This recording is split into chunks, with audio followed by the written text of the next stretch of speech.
What happens when a man walks into court with cameras flashing expecting to be publicly humiliated? And instead the judge asks one question that freezes his powerful father, kills his brother's smirk, and turns their lawyer paper white on the spot. Some families don't need knives to make you bleed, they use reputation, money, and influence to turn the truth into a spectacle, then force the victim to bow like they were the problem all along. Americans have a saying, the truth will out. But is the truth something you speak to save yourself, or something you keep to survive? If you were holding a secret big enough to shatter the people who raised you, would you stay silent one more time or make them pay today? Before we dive into today's story, let us know where you're tuning in from. It's always amazing to see where our stories travel.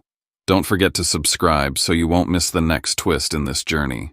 Now let's listen to his story. When the taxi dropped me 2 blocks away from the courthouse, I stayed seated for a moment. Hands still breath measured. It wasn't fear in the way most people think of fear.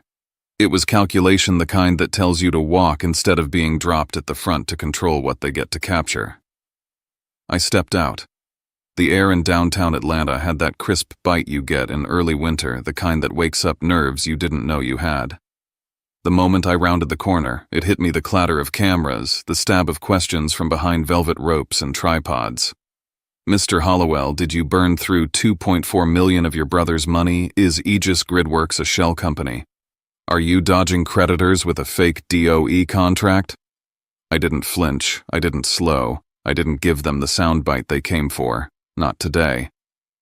The courthouse loomed ahead like a coliseum, federal, cold, dignified in its pretense of neutrality. Inside, the scent hit first leather-binding old wood perfume that cost more than a month's rent, and the sterile bitterness of fresh printed court documents. In the marble lobby, people mingled like they were early to a charity gala. They weren't here for justice. They were here for blood. Danny Castillo, my attorney, met me inside without a word. She didn't do small talk. She didn't smile. She wheeled in 2 black crates of files herself. No paralegals, no pomp. That alone said it all. We weren't here to beg. We came armed, then came them. My father, Claiborne Hollowell, had that same genteel composure that made him the darling of every Rotary Club in Milton and every energy board from Savannah to D.C. He nodded politely at a passing security guard who almost looked honored to scan him. My mother, Maris, wore a black wool dress like mourning was a full-time job. She clutched a silk handkerchief she hadn't used yet but would right on cue.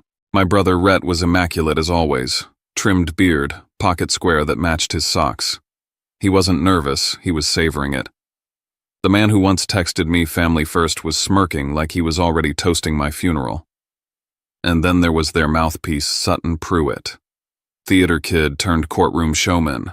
His tailored suit practically winked under the lights, and his voice was already warmed up like a man about to open a play. It hit me then, they didn't come to win. They came to cement the image, to frame me before a single word was said. This wasn't about the case, it was about control, reputation, perception. They didn't need the truth. They needed a headline. The legal basis, a petition for involuntary bankruptcy. The weapon, a debt of $2.4 million, fabricated, exaggerated, or misrepresented, it didn't matter. If the judge bought the premise, it would trigger automatic reviews of my contracts, particularly the high-security ones with the Department of Energy. It was a strategic hit. All they had to do was convince the court I was financially unstable, that I had defrauded my own family. If that label stuck even temporarily, it would tank everything I'd built. Not just Aegis Gridworks. My ability to operate, to be trusted, to even walk into certain rooms. This wasn't just a civil claim, it was a controlled demolition of my life. But they didn't know what I had. What I'd buried so deep for 8 years it became part of my marrow.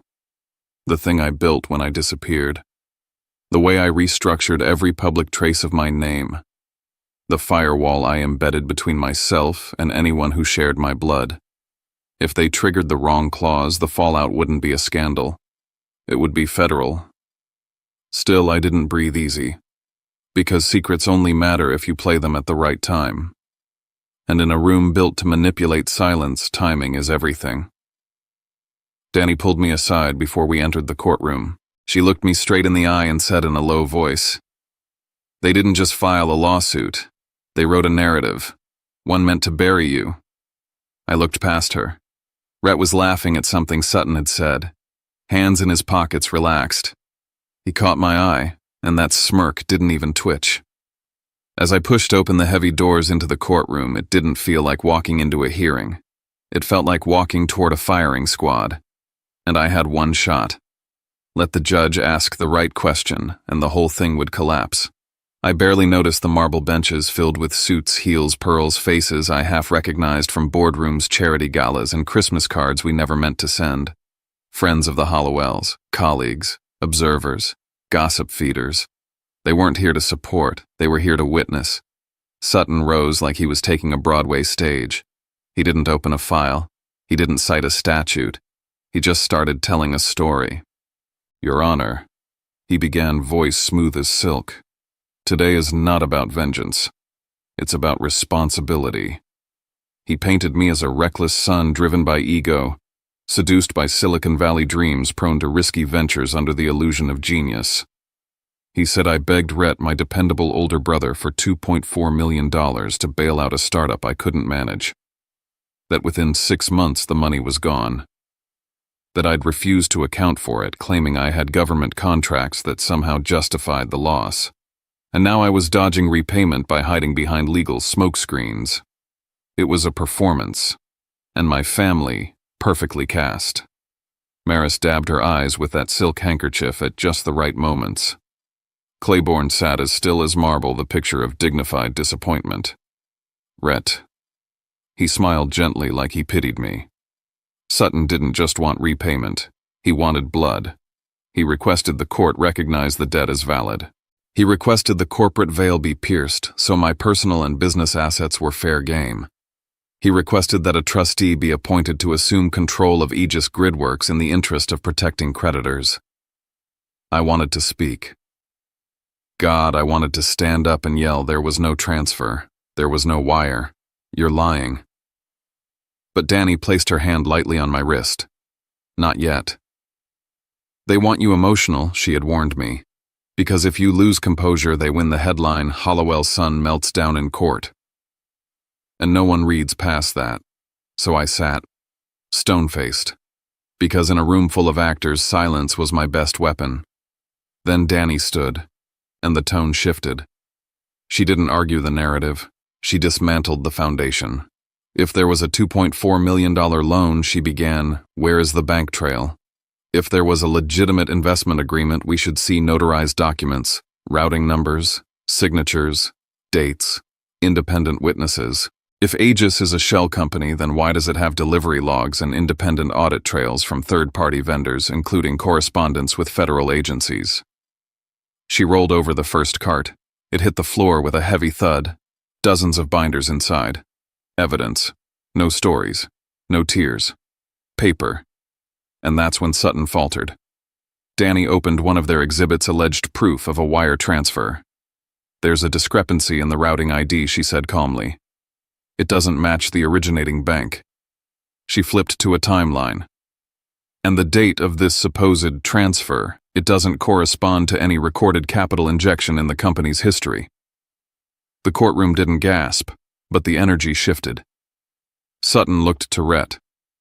Rhett's smile thinned. Claiborne shifted slightly in his seat, just enough for me to notice. The cracks weren't wide, but they were there. And I began to see something that made my chest tighten in a different way. This wasn't about getting back money. This wasn't even about destroying my name. This was a cover.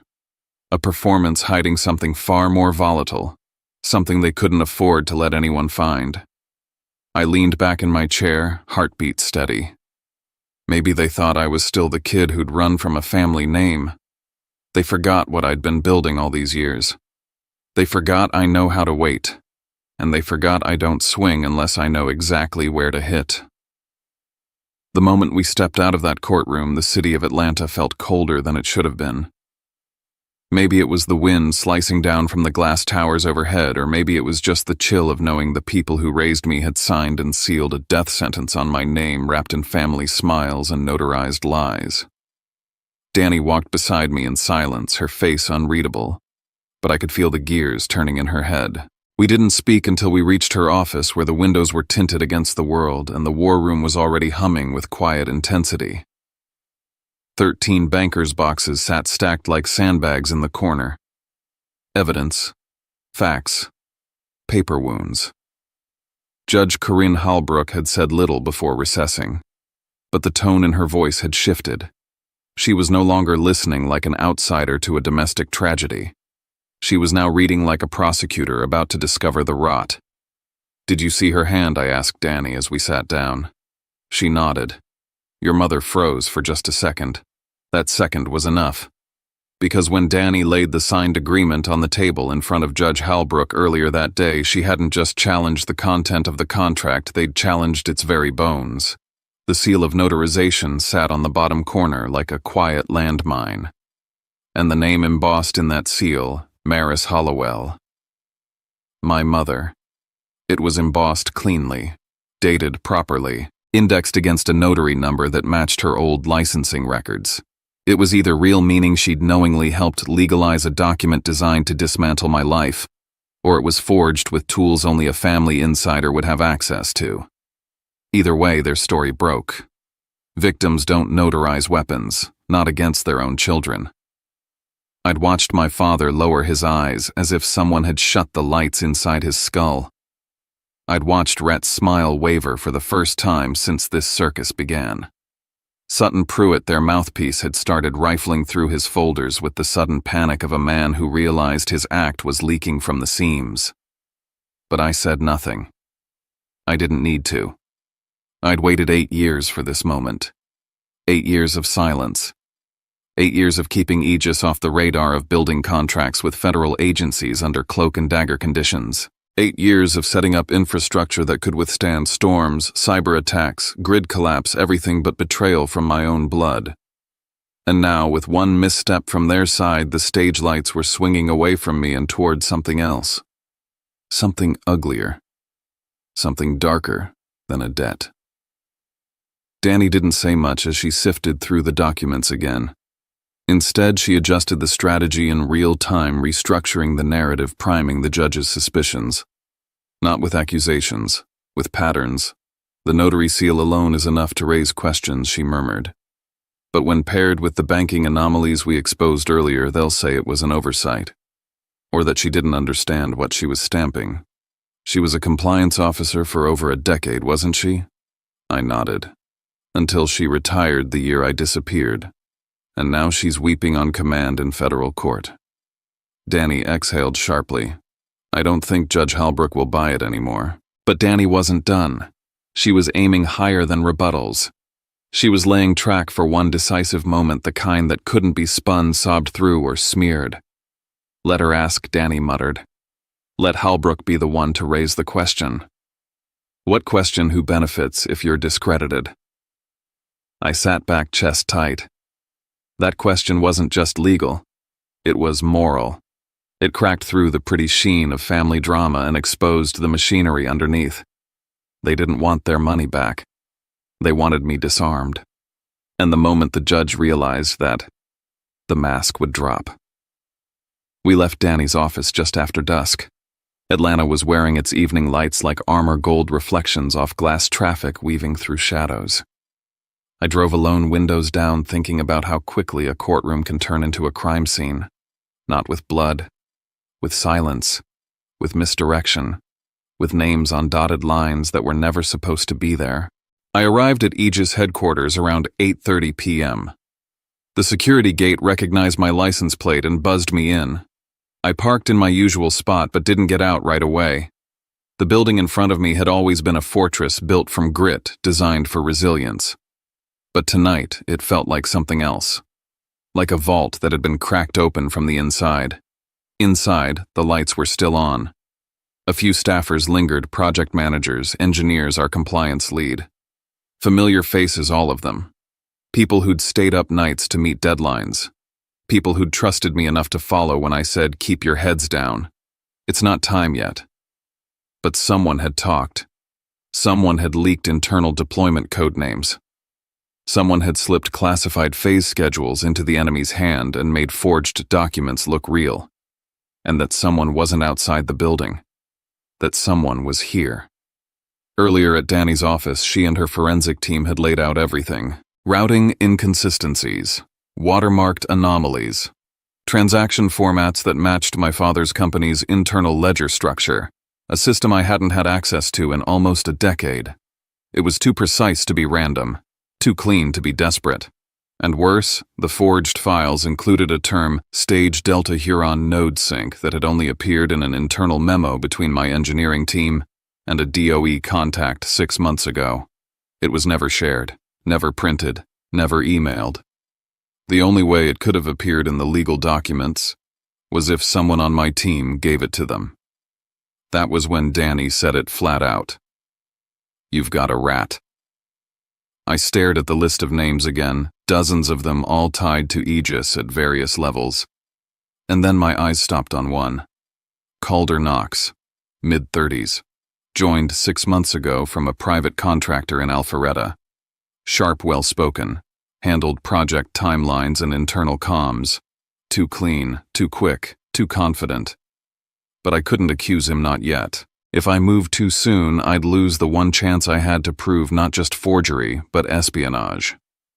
So I made a plan.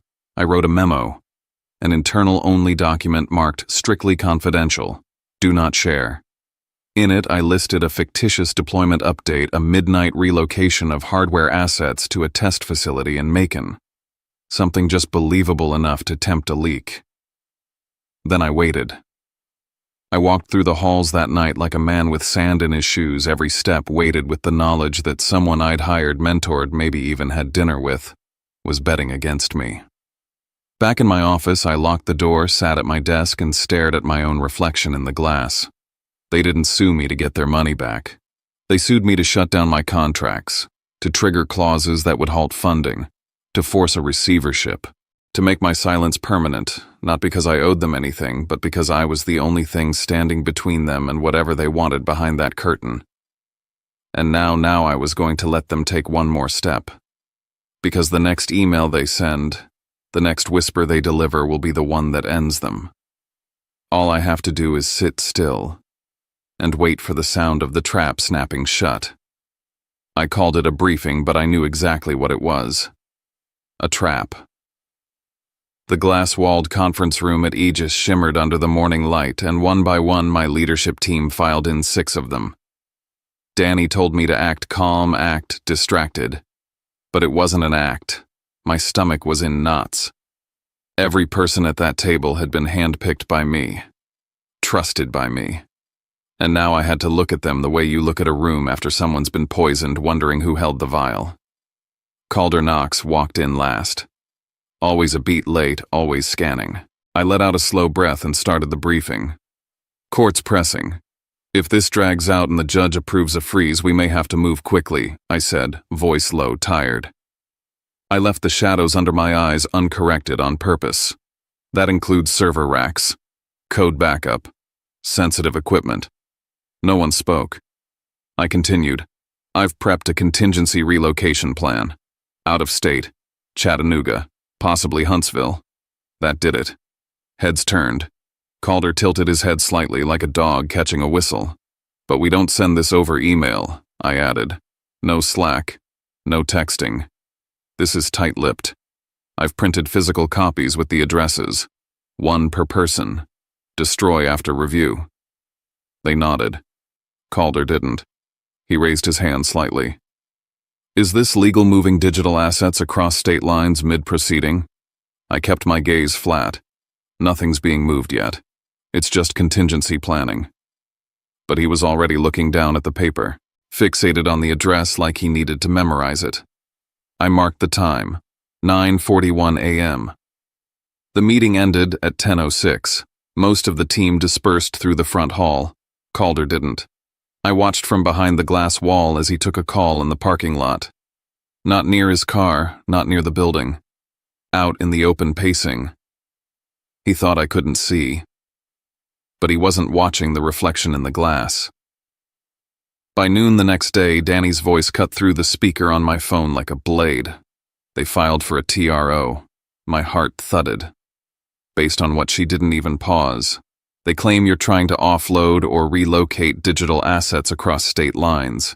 They submitted a sworn statement citing intelligence that assets were moving to Chattanooga. I sat down, hard. That address wasn't in a single database, wasn't on a single hard drive. It existed only on that slip of paper and in my voice during the meeting. They bit, Danny said. We've got them sourcing internal info illegally. I exhaled. They didn't even wait. Exactly. Their emergency filing is now our exhibit, but that wasn't the end. That night my phone rang again. A different tone. An unfamiliar number. Mr. Vance. The voice was clipped suspicious. This is Paul Hinton with Marcona Utilities. We received a court notice this morning about a federal trustee being assigned to Aegis. The sender included a request to grant admin credential access root level for site verification. What email address he read it out. It was close. Clean. Looked official. But the signature line gave it away. Trustee designate, Office of Infrastructure Oversight. No such office existed. I stood heart-pounding. Do not click anything. Do not respond. Lockdown system access now. I called Danny before I could breathe. They're spoofing the court. They're targeting clients. Her voice turned lethal. Send me the headers, all of them. My brain was doing loops. This wasn't just legal anymore. This was infiltration. They didn't want money. They wanted collapse. And they wanted it fast. The next morning I walked into Aegis like nothing had happened. Calder was already at his desk. Calm, typing, smiling at the interns. I dropped a folder onto my own desk with a thud that echoed louder than it should have. Inside was the forged email. In black and white now, I told Danny over the line.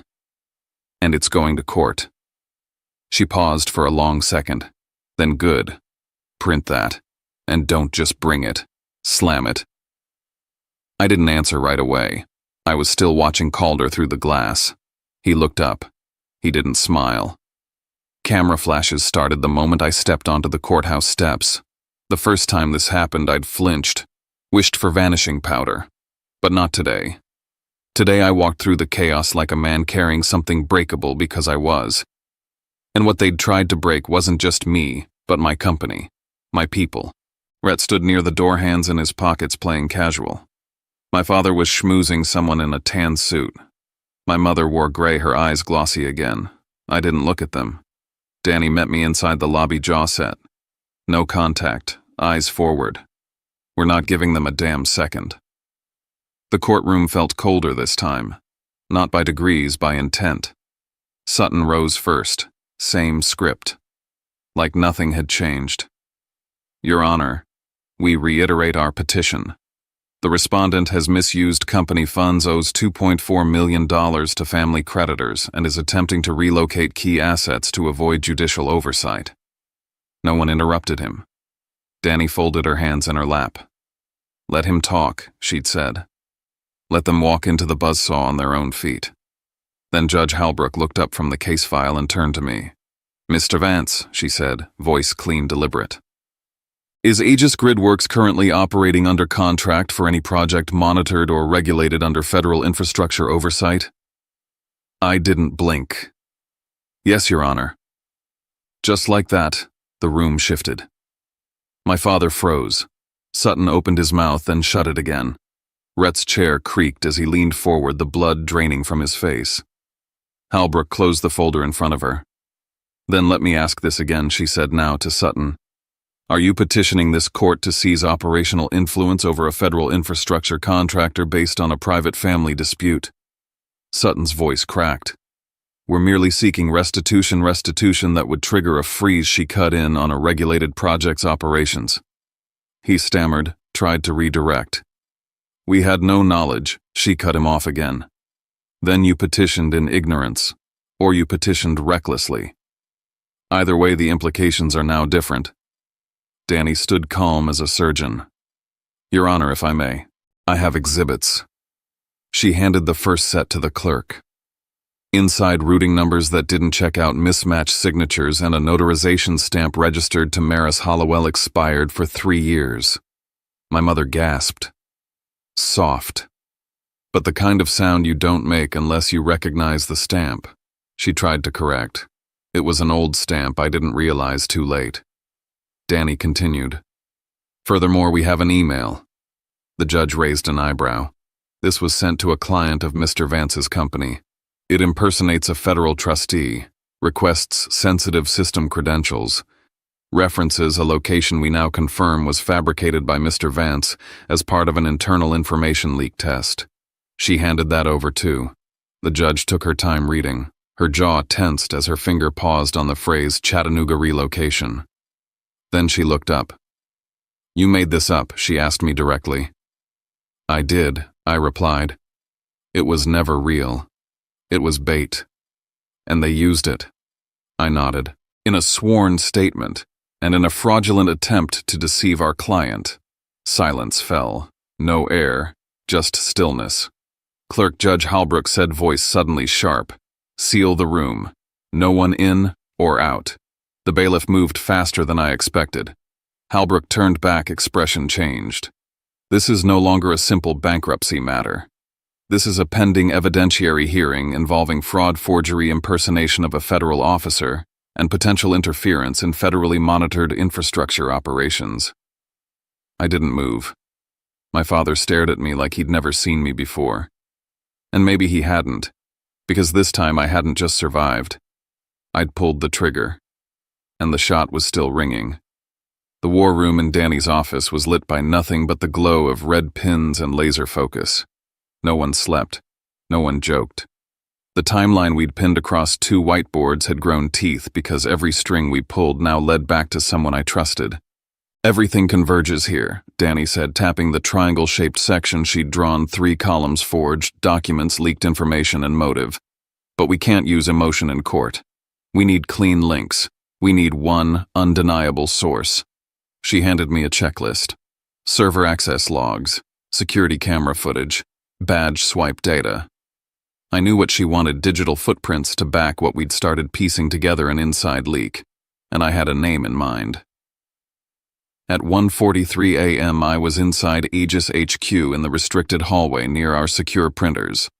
I set up 4 near-identical paper packets, internal draft updates with subtle differences, a hidden watermark string in each, a slight typo in one paragraph, a misplaced decimal point in another.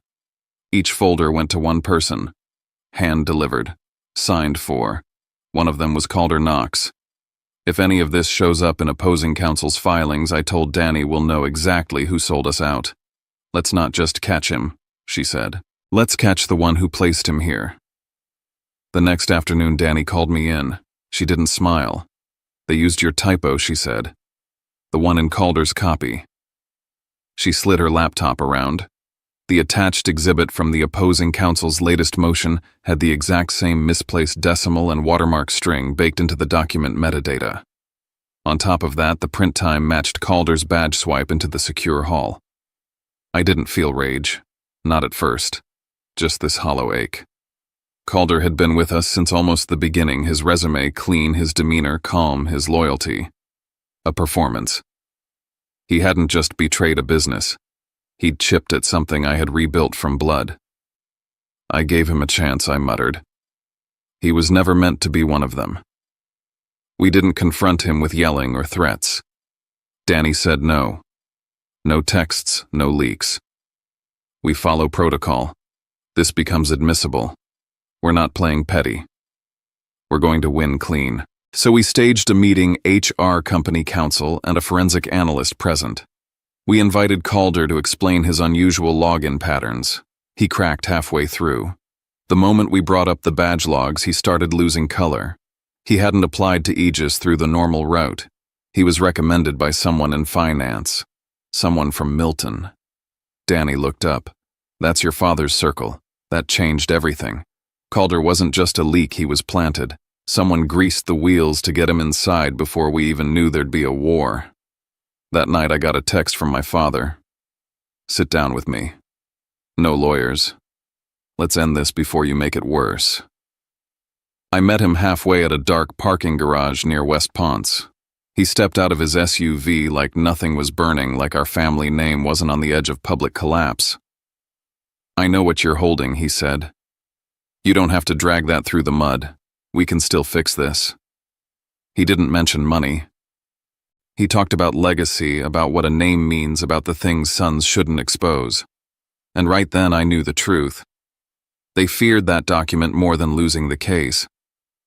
8 years ago, I left Milton after a night that blew the lid off everything I thought I knew.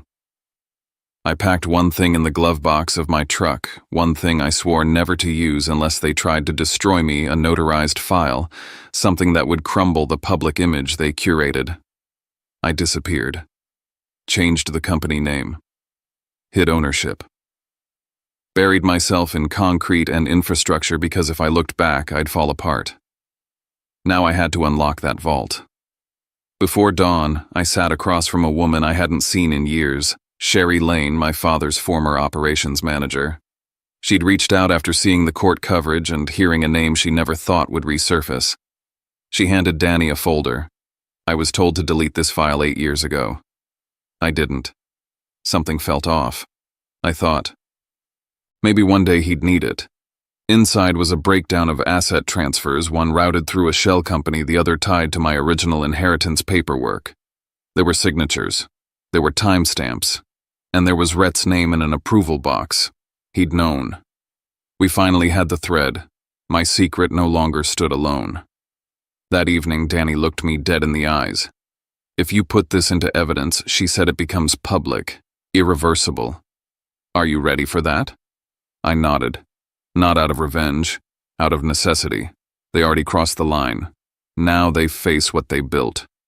I walked into the courthouse with a dozen cameras flashing in my face. No one asked me questions. They didn't need to. They already thought they knew. But for the first time in weeks, I wasn't afraid. Across the lobby, I saw my father, Rhett, and Sutton. They held their postures like statues, like nothing could touch them. That was about to change. Judge Corinne Halbrook entered with the same quiet authority as always, but this time she didn't start with motions or debts. She looked directly at my father. "Mr. Vance," she said, "have you ever authorized or concealed legal or ownership documents, specifically ones that if made public would disqualify your family's standing in this lawsuit?" Silence. 1 second. 2. My father froze. Rhett's smile vanished. Sutton's hands curled on the table. The room didn't breathe. Danny rose. "Your Honor, we request to introduce a sealed exhibit," she said. "Some contents relate to critical infrastructure and may require privacy protection, but the material directly addresses the case's integrity." Judge Halbrook allowed it with conditions. The room shifted. Reporters perked up. Danny built it methodically. Forged notaries proof the alleged debt paperwork was modified after the fact. The watermark leak, undeniable digital fingerprint linking Calder to internal breach. Impersonated trustee emails sent to clients proving malicious manipulation. By the time she reached point 3, the courtroom was already crumbling. Judge Halbrook rejected the family's motion for a trustee. She ordered an immediate evidence preservation protocol. Then she issued subpoenas. One for Calder, one for Rhett, one for any financial communications linked to shell companies based in Milton. Then came the exhibit I'd held for 8 years. Danny laid it flat. A legal transfer of ownership, sealed, notarized, misfiled through a backdoor entity. My father's signature, Rhett's approval, and the proof that they had stripped me of legal standing to a family trust before I even left town. I didn't say much. I just confirmed what it was. I've kept this off the grid, not for leverage, for protection. The courtroom shifted again. Danny turned to the judge. This lawsuit was not filed in good faith. It was filed to suppress this document, to stop it from ever seeing light. They didn't want $2.4 million. They wanted silence. My father tried to interject, but his voice cracked, caught between denial and realization. Rhett lowered his eyes. Not out of shame, out of calculation. The numbers had stopped working in his favor. Judge Halbrook's ruling came in waves: motion denied, trustee petition denied, full record preservation ordered, referral to the Georgia Bureau of Investigation initiated, courtroom closed session initiated for infrastructure data integrity. We didn't cheer when we left. There were no champagne bottles, No victory speeches. I stepped out onto the courthouse steps feeling like something heavy had been cut loose. Not one, just finally released. I didn't look back. From now on, everything came through legal channels. No phone calls, no family dinners, no more second chances. Sometimes justice doesn't arrive with a bang. Sometimes it comes in a single question at the exact right moment and a truth that waited long enough to outlive the lies. Some truths don't need to be shouted or weaponized, they just need to be brought into the light at the right moment. I didn't reveal the past to hurt anyone. I did it because others had already started paying the price, their careers, reputations, even their safety, because I stayed silent for too long. And when justice spoke with just one question, I realized it's not always the loudest scream that breaks someone, but the quiet force of truth delivered with clarity. I used to think I needed acknowledgement, maybe even an apology, but I've come to understand real worth isn't in being recognized. It's in not losing yourself just because others tried to erase you. In the end, what's worth keeping isn't a family that refuses to face what they did, but the version of me who stepped into the dark and brought the truth to light. Because sometimes forgiveness isn't about letting them off the hook, it's about no longer letting them hold power over your pain. Some stories don't end with a clean victory or a dramatic apology. Sometimes they end quietly with a weight lifted, a truth spoken, and a man walking out of a courtroom not to celebrate, but to finally breathe. What we just heard wasn't about revenge, it was about reclaiming the right to stand in your own name without fear, without shame. And maybe that's one of the hardest things in life, choosing to carry your truth with dignity even when it would have been easier to bury it. We all carry something, some weight, some wound, some memory we never said out loud. And there comes a time when staying silent costs more than speaking up. That's when courage doesn't look like a fight. It looks like a deep breath, a closed door, a quiet enough. It's in those moments we remember justice isn't always about proving others wrong. Sometimes it's about proving to yourself that you never needed to disappear just to be safe. If any part of this story resonated with you and you feel like leaving a few words, we'll be here reading. And if you'd like to hear more stories like this, feel free to subscribe and join us.